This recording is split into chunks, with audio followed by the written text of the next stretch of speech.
प्रधानमंत्री मोदी के 2 दिवसीय हैदराबाद दौरे के दौरान पूरा शहर गेरुआ हो गया। प्रदेश भर से भाजपा कार्यकर्ताओं और लोग बड़ी संख्या में पहुंचे। वे स्पेशल बसों और ट्रेनों में परेड ग्राउंड पहुंचे। परेड ग्राउंड विजय संकल्प में सभी राष्ट्रीय नेता राज्य सरकार पर जम के बरसे। प्रधानमंत्री मोदी ने अपनी रणनीति बदली। सीएम केसीआर का नाम लिए बगैर भाषण खत्म किया।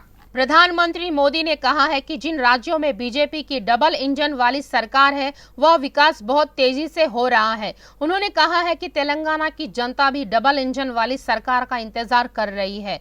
उन्होंने कहा है कि भाजपा की प्राथमिकता तेलंगाना को सभी दिशाओं में विकसित करना और वे लगातार राज्य के विकास के लिए काम कर रहे हैं। देश के आत्मविश्वास का प्रमुख सेंटर है। तेलंगाना के दूसरे शहरों और गांवों में भी असीम सामर्थ्य है। यहाँ के खेतों में, यहाँ के किसानों के पास देश और दुनिया को देने के लिए बहुत कुछ है। यहाँ प्रकृति ने भी कोई कमी नहीं रखी है। मैं आपको विश्वास दिलाता हूं कि जब तेलंगाना में भाजपा की डबल इंजन सरकार बनेगी तो तेलंगाना के शहर, तेलंगाना के हर गांव विकास के लिए यहां और तेजी से काम होगा। हमें सबको पॉजिटिविटी से जोड़ना है। केंद्रीय गृह मंत्री अमित शाह ने आलोचना की है कि केसीआर उनके बेटे को सीएम बनाने के लिए राजनीति कर रहे हैं। उन्होंने टिप्पणी की है कि युवाओं के लिए रोजगार का मतलब केसीआर के विचार में केटीआर को मुख्यमंत्री बनाना है। उन्होंने कहा है कि कार की स्टीयरिंग ओवैसी के हाथ में है। 8 साल से केसीआर सचिवालय क्यों नहीं जा रहे हैं। उन्होंने कहा है कि किसी तांत्रिक ने कहा है कि अगर वह सचिवालय जाते हैं तो सरकार गिर जाएगी, इसीलिए वह नहीं जा रहे हैं। अमित शाह ने कहा है कि बीजेपी के सीएम सचिवालय जाते हैं। आज मेरी बात ध्यान से सुन लो। अगली बारी ना आपकी है ना आपके बेटे की है, अगली बारी भारतीय जनता पार्टी की। जब से तेलंगाना की रचना के लिए आंदोलन चला तब से भारतीय जनता पार्टी ने तेलंगाना की मांग का समर्थन किया था। एक कांग्रेस पार्टी थी जिसने तेलंगाना की रचना को सालों तक रोक कर रखा। जब 2014 में लगा कि मोदी जी आने वाले हैं, आंध्र प्रदेश का विभाजन किया। और मित्रों, विभाजन भी ऐसे किया कि दोनों राज्यों के बीच में कभी न मिटने वाली कटुता करी। अटल जी ने भी 3 राज्य बनाए थे। झारखंड बनाया, उत्तराखंड बनाया, छत्तीसगढ़ बनाया। बंडी संजय से पूछा, क्या हमें बैठकर देखना चाहिए केसीआर और टीआरएस के नेता पीएम मोदी के खिलाफ गलत भाषा का इस्तेमाल करते हैं। उन्होंने कहा है कि पार्टी कार्यकर्ताओं को हिम्मत देने के लिए यह वर्किंग ग्रुप की बैठकें की गई। बंडी संजय ने कहा है कि भाजपा कार्यकर्ता तमाम मुश्किलों के बावजूद पीछे नहीं हटे। पुली वस्तुंदंटे गुंट नकल पारिपोते पारिपोवा पारिपोते पारिपोवा गट्टी చెప్పాలి పారిపోతే పారిపోవా పులి అన్న పులి భారతదేశమే కాదన్న ప్రపంచంలో ఎక్కడికి పోయినా కూడా ఈ పులిని స్వాగతిస్తురన్నా కానీ తెలంగాణ రాష్ట్రంలో టీఆర్ఎస్ పార్టీ దద్దమ్మలకు కేసీఆర్ లాంటి మూర్ఖులకు మోడీ గారికి గొప్పతనం తెలియదన్నా। తెలంగాణ రాష్ట్రాన్ని సాధించుకున్న దేనికన్నా అనేక మంది బలిదానాల వల్ల తెలంగాణ రాష్ట్రాన్ని సాధించుకున్నాం కాబట్టి మోడీ గారి తెలంగాణ రాష్ట్రాన్ని అభివృద్ధి చేసుకుందాం, కష్టపడి తెలంగాణ రాష్ట్రాన్ని సాధించుకున్నాం, తప్పకుండా అభివృద్ధి చేస్తామని చెప్పి ఈ తెలంగాణ రాష్ట్రానికి వేల కోట్ల రూపాయలు నిధులిస్తున్న తెలంగాణ రాష్ట్రానికి, తెలంగాణ రాష్ట్రంలో అనేక సంక్షేమ పథకాలు అమలు చేస్తున్న గొప్ప వ్యక్తి నరేంద్ర మోడీ గారన్న। అదే మోడీ గారు సర్కార్ అన్న తెలంగాణ రాష్ట్రంలో ఒక్కసారి చెప్పాలి రాష్ట్ర ముఖ్యమంత్రి। सत्तारूढ़ टीआरएस पार्टी के नेता भाजपा की जनसभा से नाराज है। उन्होंने कहा है कि मोदी के पास तेलंगाना सरकार को गिराने की ताकत नहीं है। इससे पहले टीआरएस नेताओं ने मोदी की जनसभा के सामने आसमान में गुलाबी गुब्बारे छोड़े थे। मंत्री हरीश राव ने कहा है कि पीएम मोदी ने सीएम केसीआर के एक भी सवाल का जवाब नहीं दिया है। उन्होंने कहा है कि मोदी ने साबित कर दिया है कि वे जवाबदेह नहीं है। प्रधानमंत्री नरेंद्र मोदी को यह कहने के लिए लताड़ लगाई गई है कि गपशप के अलावा कोई नीति नहीं है। टीआरएस विधायक जीवन रेड्डी ने कहा है कि उत्तर भारत की कंपनी मोदी और टीम तेलंगाना के संसाधनों को लूटने आए हैं। उन्होंने कहा है कि केसीआर के आगे मोदीवाद और ईदवाद नहीं चलेगा। बंडी ने व्यंग किया है कि संजय एक बच्चा है। जीवन रेड्डी ने पूछा कि जब प्रधानमंत्री आपकी पार्टी की बैठकों में आते हैं तो हम उनका स्वागत क्यों करें। इंडिया దోచుకోవడానికి ఈస్ట్ ఇండియా కంపెనీ వచ్చినట్టుగా ఇప్పుడు తెలంగాణ మీద నజర్బడి తెలంగాణ అభివృద్ధిని దోచుకోవడానికి తెలంగాణలో వనరులను దోచుకోవడానికి నార్త్ ఇండియా కంపెనీ వచ్చింది. ఆ నార్త్ ఇండియా కంపెనీ ప్రతినిధే ఈ మోడీ గారు, దాంట్లో డైరెక్టర్లు, ఎండీలు, అదాని, అంబానీలు. ఎందుకంటే వాళ్ళ నజర్ ఇక్కడ పడ్డది. అరే తెలంగాణ రాష్ట్రంలో 8 సంవత్సరాలు ఈ దేశానికి ప్రధానిగా ఉండి నేను 24 గంటల కరెంట్ ఇవ్వలేకపోతున్నా, మిషన్ భగీరథ నీళ్లు ఇవ్వకపోతున్నా, మిషన్ కాకతీయ పని చేయలేకపోతున్నా, హరితహారం లాంటి కార్యక్రమాలు చేయలేకపోతా ఉన్నా, కళ్యాణ లక్ష్మి ఇవ్వలేకపోతా ఉన్నా, 2016 రూపాయలు పెన్షన్లు ఇవ్వలేకపోతున్నా. కానీ చిన్న రాష్ట్రం, నూతనంగా ఏర్పడిన రాష్ట్రం, మరి చిన్న రాష్ట్రం ఈ విధంగా ఏ విధంగా అభివృద్ధి చెందుతుందో చూసి రండి అని ఈ మిడతల దండును మొత్తం గ్రామాల వైపు మంత్రులందరినీ పంపించారు. అందుకోసం మా కేటీఆర్ గారు చెప్పారు, ఆగో సీకో దేకో, ఆగో దేకో సీకో, చూసి నేర్చుకోండి అన్నారు. వరుస వ్యక్తి ప్రతి గ్రామంలో 18 మంది ముఖ్యమంత్రులు, పదాధిపతులు, మంత్రులు, కేంద్ర మంత్రులు. टीआरएस विधायक विवेकानंद गौड़ ने तेलंगाना पर भाजपा कार्य समूह की बैठकें आयोजित करने के लिए भाजपा की आलोचना की।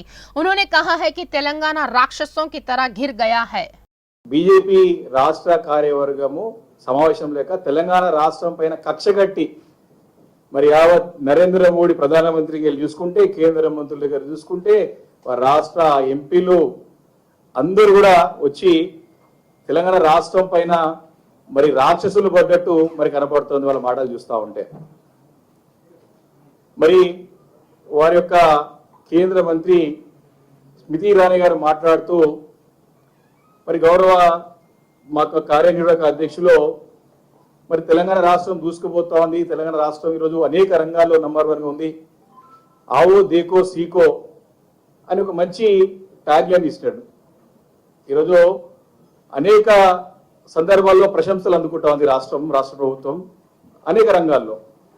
అదొక మంచి స్పిరిట్తో మీరు సహకరించకపోయినా కేంద్రం సహకరించకపోయినా రాష్ట్రం రాణిస్తూ ఉంది అనే ఒక స్పిరిట్తో, అంటే మరి దాన్ని సరైనటువంటి ఆలోచన అర్థం చేసుకోకుండా विजय संकल्प सभा को संबोधित करते हुए प्रधानमंत्री नरेंद्र मोदी ने केवल तेलंगाना की प्रगति और उनके द्वारा किए गए विकास के बारे में बात की और आगे भी करेंगे। हालांकि अन्य भाजपा नेताओं ने सीएम केसीआर और टीआरएस सरकार पर निशाना साधा, लेकिन वह राजनीतिक आलोचना में नहीं गए। इस पर तेलंगाना कांग्रेस अध्यक्ष रेवंत रेड्डी ने जवाब दिया। तेलंगाना के दोस्तों, मोदी ने अपने केसीआर का नाम लिए बिना दोस्ती दिखाई। रेवंत ने ट्विटर पर उनकी आलोचना की। उन्होंने कहा है कि बीजेपी और टीआरएस भाई भाई है। उन्होंने टिप्पणी की है कि मोदी केसीआर के प्रमुख है।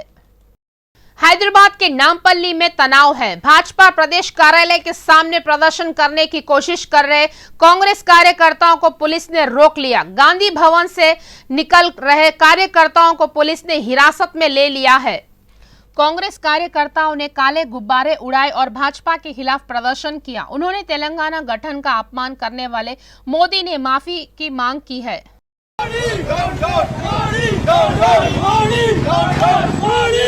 రాష్ట్రం వచ్చిన తర్వాత ఈ రాష్ట్ర విషయం ముందు కాంగ్రెస్ పార్టీ ఆంధ్రప్రదేశ్ నష్టం పోయినా కూడా తెలంగాణ ఇచ్చిన మాట కోసం తెలంగాణ ఇస్తే మీరు తెలంగాణ పక్షాన ఉండకుండా రాష్ట్రంలో కేంద్రంలో కాంగ్రెస్ పార్టీ అప్పుడు తెలంగాణ ఇచ్చింది. కానీ మీరు ఇప్పుడు తల్లిని చంపి బిడ్డని బతికించండి అంటారా? అంటే తెలంగాణ పైన మీ వివక్ష ఇదేనా?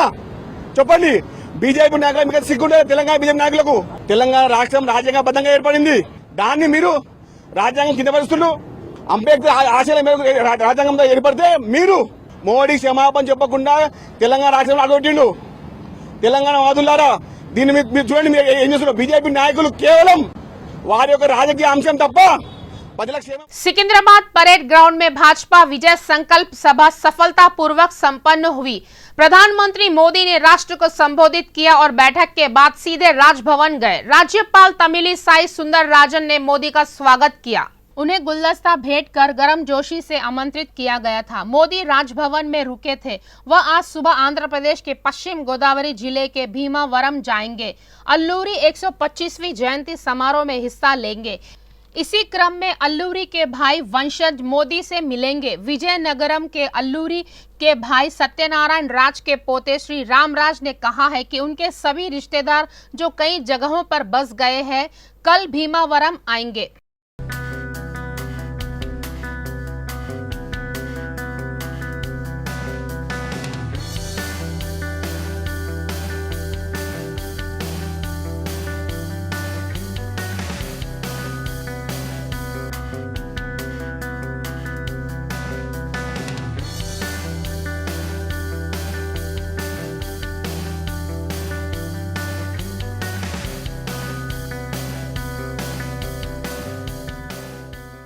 मंत्री तलसानी श्रीनिवास यादव ने कहा है कि बलगमपेट एल्लम्मा की मां का विवाह समारोह धूमधाम से किया जाएगा। उन्होंने कहा है कि कल एल्लम्मा कल्याणम और बुधवार को रथोत्सव आयोजित किए जाएंगे।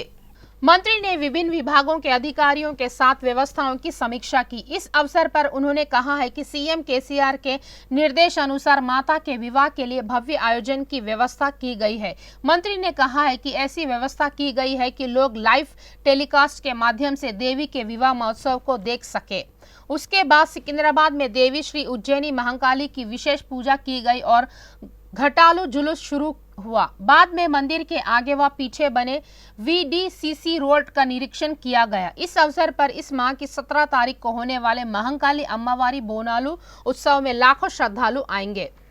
చాలా గ్రాండ్గా అంగరంగ వైభవంగా జరగాలనేటువంటి ఉద్దేశం ఎక్కడ చూసినా టెంపుల్ కళ టెంపుల్ వాతావరణం మరి చాలా బ్రహ్మాండంగా ఉంది। దీంతో పాటు ఈ సంవత్సరం కొత్త విగ్రహాలు మరి అదే విధంగా రుద్రాక్ష మండపం అమ్మవారికి ₹1 కోటి ఆభరణాలు రెండోది అరేంజ్మెంట్ చూస్తే అబ్బురపడే విధంగా అరేంజ్మెంట్ జరుగుతున్నాయి। ఒకప్పుడు కళ్యాణం 2014 ముందు ఇప్పుడు కళ్యాణానికి ఎంత తేడా ఉన్నదో భక్తులు ప్రజలు స్థానికులు కూడా మరి గమనిస్తున్నటువంటిది।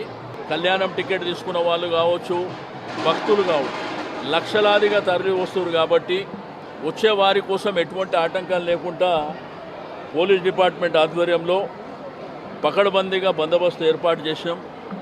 రెండోది ఎవరైతే అన్నదానం చేస్తుండ్రో వారందరికీ మనస్ఫూర్తిగా అభినందనలు।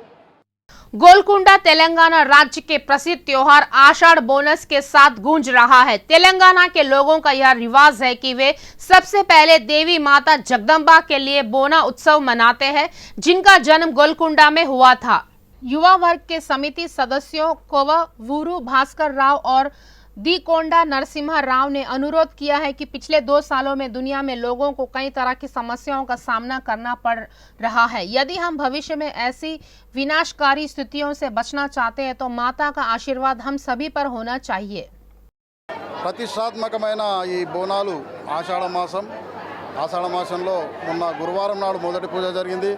ఈరోజు రెండవ పూజ ఆదివారము। ఇక్కడ ఏర్పాట్లన్నీ ఘనంగా నిర్వహించాము। భక్తులకు ఎలాంటి ఇబ్బందులు జరగకుండా భక్తులు ఇచ్చేస్తున్నారు। ఉదయం 7 గంటల నుండే భక్తులు బోనాలు తొట్టెన్లు మరియు నైవేద్యాలతో భక్తులు ఇచ్చేస్తున్నారు। వారికి ఎలాంటి అసౌకర్యం జరగకుండా ఏర్పాటు చేశాం। అమ్మవారికి పూజలు ఘనంగా జరుగుతున్నాయి। భక్తులకి మీరు ఏమేం ఫెసిలిటీస్ ఇచ్చారు, ఇబ్బంది కాకుండా ఏమేం అరేంజ్మెంట్స్ చేశారు? గోల్కొండ కింద నుండి పై వరకు వాటర్ సౌకర్యం ఉంది। అలాగే మన హెల్త్ క్యాంపెయినింగ్లు ఉన్నాయి 4-5। అలాగే భక్తులకు ఇబ్బంది కలగకుండా పోలీసు వాళ్ళు కూడా మఫ్తీలో తిరుగుతున్నారు। సీ టీమ్స్ ఉన్నాయి। భక్తులకు ఎలాంటి ఇబ్బంది కలగకుండా మంచినీటి సౌకర్యం కానివ్వండి, వైద్యము శిబిరాలు మరియు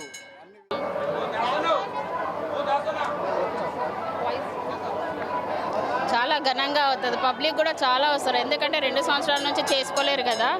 ఈ సంవత్సరం చాలా ఘనంగా చేసుకుంటారని చెప్పేసి మేము దృష్టిలో పెట్టుకొని ఏర్పాట్లు కూడా చేసుకుంటాం. లేడీస్కు చాలా ప్రత్యేకంగా 2 దారులు చేసినాం. ఇంతకుముందు 2 దారులు ఉండేవి కాదు, ఒకటే దారి నుంచి చేసుకున్నాం. ఇప్పుడు బోనాలకు ప్రత్యేకంగా దారి చేసినాము, బోనాలకు సపరేట్ చేసినాము, ప్రజలకు సపరేట్ చేసినాము. అమ్మవారి దర్శనం చేసుకుంటారు మంచిగా సుఖ సంతోషాలతో. అయితే బోనంకి సపరేట్ దారి ఉంది, పబ్లిక్ కోసం వేరే దారి ఉంది. 2 దారులు ఉన్నాయి. అయితే లేడీస్ గురించి కింద టాయిలెట్స్ కానీ వాటర్ కానీ లేకపోతే ఏదైనా హెల్త్ ఇష్యూస్ అయినా కూడా వాళ్ళకు కూడా ఉన్నాయి. అన్ని సౌకర్యాలు చేసుకున్నాము. ఇవి 2 నెలల ముందు నుంచే మేము చేసుకుంటున్నాము. మా కమిటీ మెంబర్, మా చైర్మన్ గారు, మేము కలిసి ఒక 2-3 నెలల నుంచే ఏర్పాట్లు చేసుకుంటున్నాము. ఎలాంటి ఇబ్బందులు కావద్దు. అలాగే సీసీ కెమెరాలు కూడా చాలా ఏర్పాటు చేసుకున్నాము.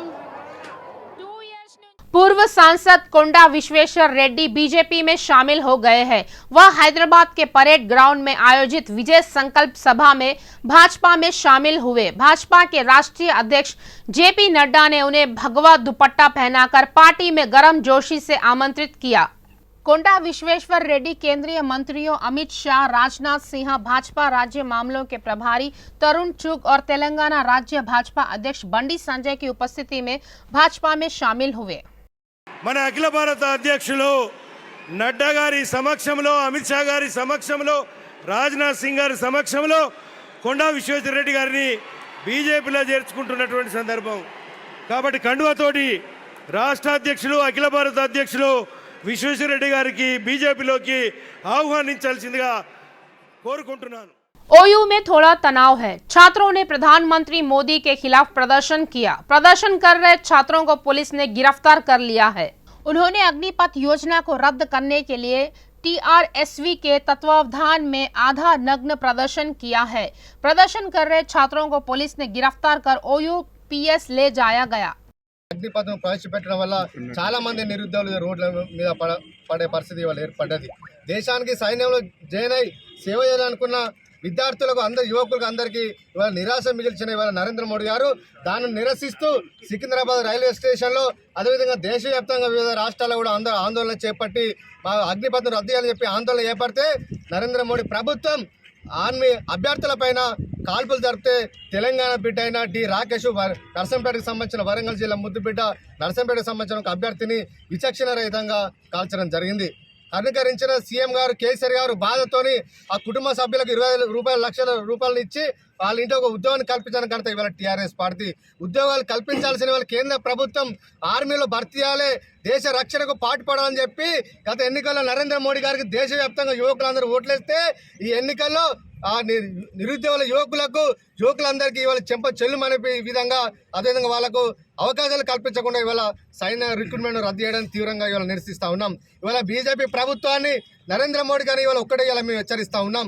నిజంగా ఈ దేశంలో యువకుల పట్ల నీకు ప్రేమ ఉంటే గతంలో నువ్వు ఏ విధంగానైతే రైతు చట్టాలను బలవంతంగా ప్రవేశపెట్టి దేశవ్యాప్తంగా రైతులు ఆందోళన చేపడితే నల్ల చట్టాలు ఇట్లా एमआरपीएस के अध्यक्ष मंदा कृष्ण मादिगा ने शांतिपूर्ण रैली का नेतृत्व किया। सिकंदराबाद के पारसी गुट्टा स्थित एमआरपीएस कार्यालय से इंदिरा पार्क तक रैली निकाली गई। उन्होंने कहा है कि एससी वर्गीकरण को लेकर केंद्र सरकार से सकारात्मक बयान देने की मांग को लेकर शांतिपूर्ण रैली कर रही है।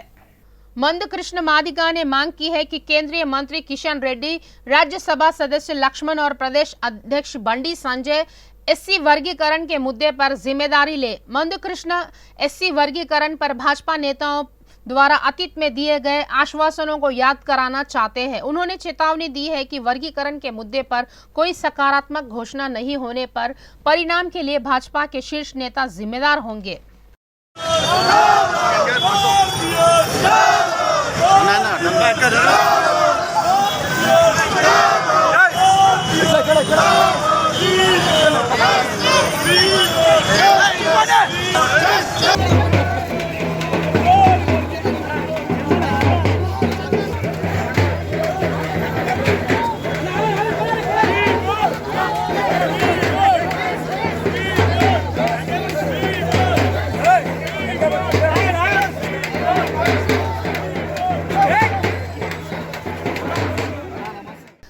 हैदराबाद मौसम विज्ञान केंद्र ने कहा है कि अगले 24 घंटों में झारखंड के आसपास के इलाकों में लो प्रेशर की संभावना है। बांग्लादेश के आसपास के इलाकों में सतह का संचालन रविवार को झारखंड के आसपास जारी रहा और समुद्र तल से 5.8 किमी की ऊंचाई तक बढ़ गया। इसके चलते इस महीने की 8 तारीख तक प्रदेश के कई जिलों में भारी बारिश होने की संभावना है। इसी क्रम में मौसम केंद्र ने कई जिलों को प्रारंभिक चेतावनी जारी की है। इस बीच हैदराबाद मौसम विज्ञान केंद्र ने चेतावनी दी है कि रंगारेड्डी, हैदराबाद, मेडचल, मलकाजगिरी और जिले में भारी बारिश की संभावना है।